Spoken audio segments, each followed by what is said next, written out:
Hello cancer, आज हम देखने वाले हैं कि आपके लव रिलेशनशिप फेज़ में, स्टेटस में नवंबर मंथ में क्या होने वाला है। ये जो रीडिंग है ये sun, moon, rising and Venus signs के लिए, यानी कि आपके हॉरोस्कोप में किसी भी एरिया में अगर कैंसर स्ट्रॉन्ग है so you can watch this video.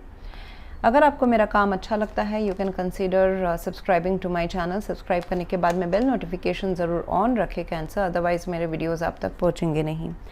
अगर आप में से किसी को पेड पर्सनल रीडिंग करानी है, ऑरा हीलिंग या फिर फुल लाइफ का प्रेडिक्शन चाहिए with remedies, you can visit my website.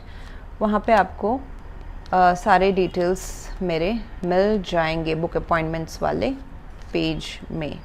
Okay, so let's come back to this reading.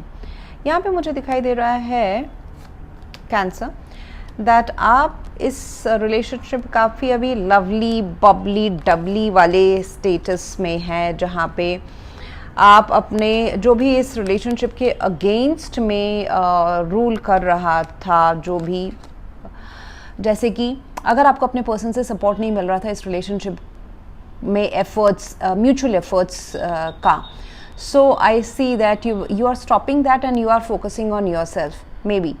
And कुछ लोगों के लिए मुझे ये दिखाई दे रहा है कि इट इज़ अबाउट थोड़ा सा डिस्टेंस होना आप दोनों के बीच में। हालांकि you are behaving in this relationship, आपके पर्सन आपको काफ़ी सेल्फ पावर में देख रहे हैं कि आप काफ़ी खुद इंडिविजुअली पावरफुल हो गए हैं एंड आप शायद से उनके साथ तालमेल थोड़ा सा कम बना के चल रहे हैं। जब ज़रूरत है उनकी तब इनको इन्वॉल्व कर रहे हैं, otherwise know kind of. Okay, so I would say कि दोनों के बीच में तालमेल थोड़ा सा कम है, अंडरस्टैंडिंग थोड़ा सा कम है, म्यूचुअल एडजस्टमेंट की थोड़ी सी कमी है। सो ऐसा मुझे दिख रहा है एंड इसके पीछे ज़रूर आपके खुद के रीजंस रहे होंगे कैंसर। सो योर पर्सन आपको फुल अटेंशन नहीं दे रहे हैं। कहीं ना कहीं उनका जो ध्यान है वो आप और भी किसी इम्पॉर्टेंट चीज़ में है उनके लाइफ की। So how you are behaving is 6 of wands, जहाँ पे आप अपने ही पावर में हैं। अब आपके लिए ये रिलेशनशिप इम्पॉर्टेंट रखता है। You seek attention, maybe you are not getting attention, और अटेंशन, टाइम, एक दूसरे के लिए सपोर्ट करना एक दूसरे को। Now this connection is above the love level. Okay, ये ध्यान दीजिए, यहाँ पे कोई कप्स के कार्ड नहीं निकले हैं। So it is all about की ड्यूटीज़, रिस्पॉन्सिबिलिटीज़, जिम्मेदारियाँ, एडजस्टमेंट्स, मुझे खुश रखने के लिए या फिर इस रिश्ते को बचाने के लिए या फिर इसको ग्रो कराने के लिए हम दोनों एक दूसरे के साथ क्या कर रहे हैं। So it is about that, prioritising this relationship, prioritising cancer और नॉट। तो ये सारी चीज़ों में it is above your love, honeymoon, lovey dovey level के ऊपर वाला चीज़ यहाँ पे हो रहा है। So both of you looks like focused on money and career and सिर्फ प्यार is not the main focus, prime focus right now. प्यार में, इस रिश्ते में कितना हम एक दूसरे को सपोर्ट कर रहे हैं, ड्यूटीज़, रिस्पॉन्सिबिलिटीज निभा रहे हैं, that's the matter right now.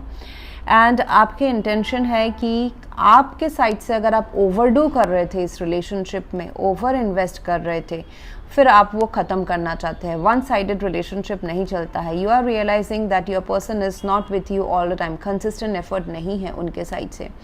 सो कभी बहुत ज़्यादा इन्वॉल्व हो जाता है, सब कुछ ठीक कर देते हैं, आपको प्रायोरिटाइज़ करते हैं, प्यार देते हैं, जिम्मेदारी निभाते हैं, कमिटेड रहते हैं, कभी फिर दूसरी चीज़ में अपना फोकस डाल देते हैं। तो this person is not very consistent in their approach right now and उनके इंटेंशंस भी यही है। उनके इंटेंशंस है कि वो अपने करियर में, पैसे में इन्वॉल्व रहें एंड उसको ज़्यादा प्रायोरिटाइज़ करें। आप दोनों के बीच में है 9 ऑफ पेंटिकल्स की म्यूचुअल एनर्जी। सो आप दोनों है रिलेशनशिप में बट अपने अपने इंडिविजुअल लाइफ में फोकस कर रहे हैं। Your person is like king of swords, थोड़े से लॉजिकल बिहेव करके, लॉजिकल उन्होंने डिसीजन लिया है कि मुझे इस रिश्ते में कभी कभार घुसना है एंड प्राइमरीली मुझे अपने लाइफ में अपना जो फाउंडेशन है, जो भी उनके लिए फाउंडेशन या लॉन्ग टर्म मीन करता है, which is as of now it looks like not this relationship. ये पैसा हो सकता है, करियर हो सकता है, ये उनकी स्टेबल चीज़ें, घर प्रॉपर्टी खरीदना बेचना, इस रिलेशनशिप को भी मद्देनज़र रखते हुए if you are like married, then I see that इस रिलेशनशिप के बेटरमेंट, स्टेबिलिटी, कमिटमेंट, अपनी जिम्मेदारी निभाने के लिए ये पर्सन अपने फाइनेंसिस के ऊपर ज़्यादा फोकस करेंगे, अभी काम के ऊपर। उनके पास है भी काम बहुत ज़्यादा करने के लिए, even if they are in job, student है या बिजनेस है, they have multiple things to handle right now. And ये इस प्यार को कभी प्रायोरिटाइज देंगे, कभी नहीं देंगे। So they would juggle this relationship, ऐसा मुझे दिख रहा है। And with that it may at times disappoint you. Cancer, आपको शायद से ये कभी कभी डिसअपॉइंट करता है कि आप ज़्यादा, आपको ही सारी जिम्मेदारियाँ इस रिलेशनशिप की निभानी पड़ती है, या आपको ज़्यादा एफर्ट्स डालने पड़ते हैं इन टर्म्स ऑफ सब फायर, पैशन, अट्रैक्शन, ये सब मैनेज करके फिर एडजस्टमेंट भी आप ज़्यादा करते हो। But what you feel right now, या फिर ऐसा होने वाला है नवंबर मंथ में, कि आप कुछ एडिशनल चीज़ें इस रिलेशनशिप में अपने पर्सन के लिए करना आप शायद से बंद कर दोगे, because what you want, what you seek in this connection, वो शायद से सेम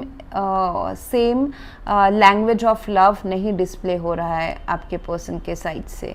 सो दैट्स वाई आप दोनों के बीच में जो डिटैचमेंट है, ये लव कनेक्शन है, आप दोनों एग्जिस्ट करते हो, बट यहाँ पे ना इंटरनल बहुत वैकेंसी है आप दोनों के बीच में, इंटरनल एम्प्टीनेस है दोनों का कनेक्शन, इमोशनल कनेक्शन में बहुत एम्प्टीनेस है। That will not go well in this connection, वो अच्छा नहीं रहेगा इस कनेक्शन के लिए अगर ये लंबा खींच जाता है तो। Both of you should try, जैसे मैंने कहा यहाँ पे कप्स के एक भी कार्ड नहीं निकले हैं। बात हम कर रहे हैं इमोशनल रिलेशनशिप की, बट जो बेसिस है वो खोखला हो चुका है, फाउंडेशन, एंड हम थ्रेशोल्ड उसके ऊपर की बात करें कि कमिटमेंट, जिम्मेदारियाँ, ये सब, वो सब तो ठीक है, वो भी ज़रूरी है, आता है। Next level of love is that. But अगर बहुत लंबे टाइम तक अगर इमोशनल वल्नरेबिलिटी, आप दोनों दिल खोल के बात नहीं की हैं, अपने एक्सपेक्टेशंस, प्रॉब्लम डिस्कस नहीं किए हैं, तो वो फिर पीछे छूटता जाएगा। जो डोरी है ना वो लंबी खींचती जाएगी। I see that action would be taken in this connection. आप दोनों के बीच में एक साथ कुछ करना, एडवेंचर में जाना, डेट नाइट्स पे जाना, या फिर एक्शन, कोई तो लेगा एक्शन जिसमें से किसी को तो रियलाइज़ होगा कि ये अभी थोड़ा सा लंबा खींच जा रहा है। We are getting pulled apart in this connection, emotional connection, intimacy, एक साथ कहीं जाना, एडवेंचर करना, ये सब थोड़ा सा कम हो रहा है। सो प्लेफुलनेस थोड़ी सी कम आ रही है, किसी को रियलाइज़ होगा and action would be taken. इसके आगे का जो पार्ट है कैंसर, वो हम देखेंगे नेक्स्ट लेवल में, नेक्स्ट एपिसोड में। उसमें हम देखेंगे कि आपके पर्सन के इंटेंशंस, एक्शंस ये महीने नवंबर मंथ में क्या हानिकारक हो सकता है इस रिलेशनशिप के लिए, क्या एडवाइजेबल है इस रिलेशनशिप को और बेटर बनाने के लिए, आपको किस चीज़ से सतर्क रहने की ज़रूरत है नवंबर मंथ में, एंड आउटकम क्या रहेगा। तो ये सब हम देखेंगे नेक्स्ट एपिसोड में। एंड उसके लिए आपको मेरा मेंबर बनना पड़ेगा कैंसर। अगर आप अपने मेरे चैनल की होम पेज में जाते हैं तो ज्वाइन बटन दबाते साथ आप मेरे चैनल के मेंबर बन सकते हैं, जहाँ पे ऐसे एक्सक्लूसिव रीडिंग्स आपको मिलेंगे, इन डेप्थ रीडिंग्स, प्लस आपको हर महीने मेरे लाइव स्ट्रीम ज्वाइन करने का मौका मिलेगा, जहाँ पे आप अपने पर्सनल सवाल मुझसे डायरेक्टली लाइव सेशन में पूछ सकते हैं, जहाँ पे मैं आपके सवालों के, पर्सनल सवालों के जवाब दूंगी। So these are the benefits that you get if you become a member. अगर आप डिसाइड करते हैं यहाँ तक रहने का, then thank you very much, and please to like, share, comment and subscribe.